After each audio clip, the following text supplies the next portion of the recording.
नमस्कार, श्री स्वामी समर्थ. माझ्या चॅनलमध्ये तुमचं सर्वांचं खूप खूप स्वागत आहे. मार्गशीर्ष महिन्यात स्वामींची सेवा केली तर अशक्यही शक्य करतील स्वामी. कार्तिक महिन्यानंतर येणारा महिना म्हणजे मार्गशीर्ष महिना. श्रावण महिना एवढंच मार्गशीर्ष महिन्याला महत्व आहे. या महिन्यात केलेली सेवा ही देवाच्या चरणी पोचते असं म्हणतात. हिंदू धर्मात प्रत्येक महिन्याला एक विशेष महत्व आहे. कार्तिक महिन्यानंतर येणारा मार्गशीर्ष महिना हा खूप पवित्र महिना मानला जातो. मार्गशीर्ष महिन्यातील गुरुवारला खूप विशेष महत्व आहे. या महिन्यात गुरुवारी महालक्ष्मी देवीचं व्रत केलं जातं. त्यासोबतच मार्गशीर्ष महिन्यात श्री स्वामी समर्थांची सेवा केल्याने अशक्यही शक्य करतील स्वामी याची प्रचिती येते. स्वामी भक्त अनेक प्रकारे स्वामींची सेवा निरंतर करतच असतात.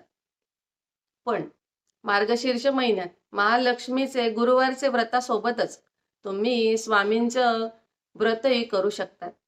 चला तर मग जाणून घेऊया की स्वामी समर्थांच्या व्रताबद्दल माहिती.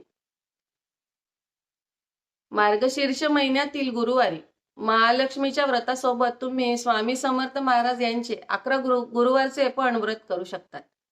या व्रताबद्दल तुम्हाला माहिती असेलच, पण जर तुम्हाला याबद्दल माहिती नसेल तर स्वामींची या सेवेबद्दल आज आपण सविस्तर माहिती काय आहे ते मी तुम्हाला सांगणार आहे.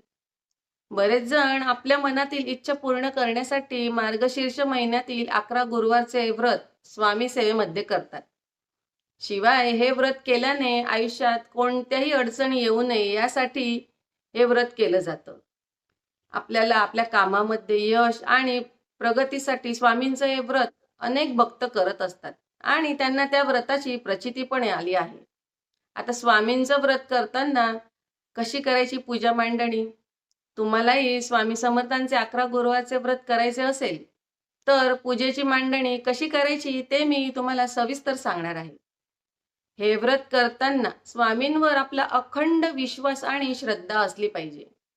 हे व्रत मार्गशीर्ष महिन्यातील पहिल्या गुरुवारपासून सुरू करावे. त्या दिवशी गुरुवारी लवकर उठून स्नान करावे. त्यानंतर ज्या ठिकाणी आपण पूजेची मांडणी करणार असाल ती जागा आपल्याला स्वच्छ पुसून घ्यायची आहे आणि त्या जागेवर आपल्याला चौरंग किंवा पाट ठेवायचा. पाटावर लाल रंगाचं वस्त्र अंथरायचं आहे. त्यावर आता आपल्या घरामध्ये स्वामींचा फोटो असेल किंवा मूर्ती असेल त्याची स्थापना करायची. फोटो किंवा मूर्तीच्या उजव्या बाजूला आपल्याला शंख ठेवायचा आहे. ही सगळी मांडणी केल्यानंतर आपल्याला अगरबत्ती, धूप, दीप प्रज्वलित करायचा आहे. आता स्वामींना आपण सर्वप्रथम गंध लावावा.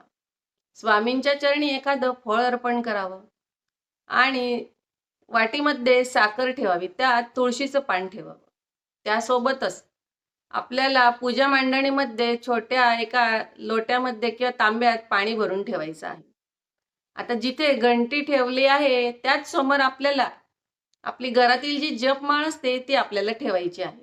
त्यानंतर स्वामींच्या फोटो किंवा मूर्तीला आपल्याला हार घालायचा किंवा तुम्ही मिठाईचा प्रसादही दाखवू शकतात.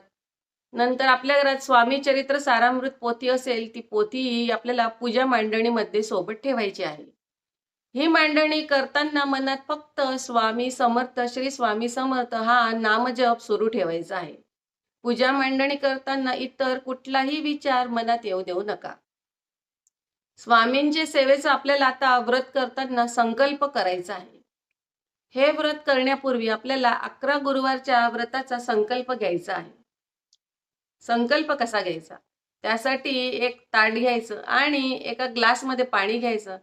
या ग्लासमध्ये चमचा ठेवायचा आणि या पाण्यात आपल्याला पाणी आपण हातामध्ये घ्यायचं. उजव्या हातात पाणी घ्यायचं, त्याच्यात अक्षदा फूल टाकायचं आणि व्रताचा संकल्प घेताना आपल्याला त्या हातामध्ये फूल घ्यायचं आणि आपली मनात जी काही इच्छा असेल ती पूर्ण करण्यासाठी तुम्ही स्वामींचं 11 गुरुवारचं व्रत करत आहात असा आपण संकल्प घ्यायचा आणि ते नंतर हातातलं पाणी आपण ताम्हणात सोडायचं. या सगळ्यानंतर तुम्हाला 11 वेळा श्री स्वामी समर्थ महाराजांचा जप करायचा आहे. त्याबरोबरच 11 वेळा तारक मंत्राचा जप सुद्धा करायचा आहे. म्हणजे पूर्ण 11 वेळा तारक मंत्र आपल्याला म्हणायचा आहे. त्यानंतर स्वामी चरित्र सारामृत ही पोथी आहे, ती आपल्याला 1 ते 21 अध्याय पूर्ण पोथी एकाच बैठकीत आपल्याला वाचायची आहे. म्हणजे पूर्ण एक पारायण होईल. 1 ते 21 अध्याय आपल्याला पूर्ण ते वाचायचे आहे. पोथी वाचून झाल्यानंतर आपल्याला आरती करायची आहे. स्वामी समर्थ महाराजांची आरती करायची आणि नंतर आपण प्रसाद ठेवला आहे, तो प्रसाद आपण सर्वांनी ग्रहण करावा. अशा प्रकारे तुम्ही मार्गशीर्ष महिन्यात 11 गुरुवारचं व्रत करू शकता. संकल्प फक्त आपल्याला पहिल्या गुरुवारीच करायचा आहे. दर गुरुवारी संकल्प करायचा नाही. हे व्रत करत असताना एखाद्या गुरुवारी स्वामी समर्थ महाराजांच्या मठात जाऊन एक नारळ आणि खडीसाखर महाराजांना अर्पण करावी. जर तुम्हाला शक्य नसेल मंदिरात जाणं किंवा आजूबाजूला तुमच्या घराजवळ मंदिर मठ नसेल, तर तुम्ही घरच्या घरी पण स्वामींच्या चरणी हे नारळ आणि खडीसाखर अर्पण करू शकता. आता पूजा करताना सकाळी वेळ नाही, पण सेवा तर करायची आहे. मग आजकाल अनेकांना सकाळी वेळ नसतो, पण त्यांना श्री स्वामी समर्थांचं व्रत करायचं आहे. मग अशा वेळी हे व्रत कसं करणार? तर तुम्ही सकाळी पूजेची मांडणी करून आरती करून घ्या आणि मग दिवसभरात किंवा संध्याकाळी तुम्हाला जेव्हा शक्य असेल तेव्हा बाकीची पूजा करू शकता.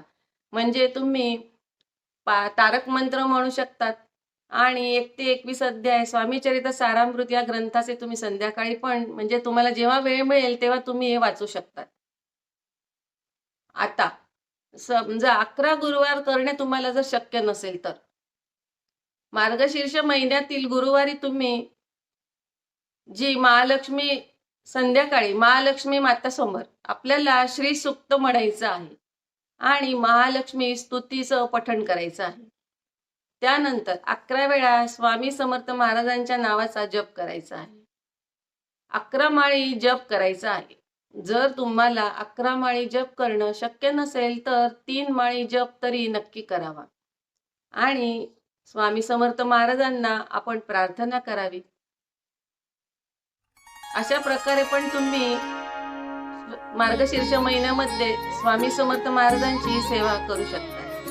माझी माहिती आवडली असेल तर माझ्या चॅनलला सबस्क्राईब करा, व्हिडिओला लाईक करा आणि कमेंटमध्ये श्री स्वामी समर्थ लिहा. श्री स्वामी समर्थ.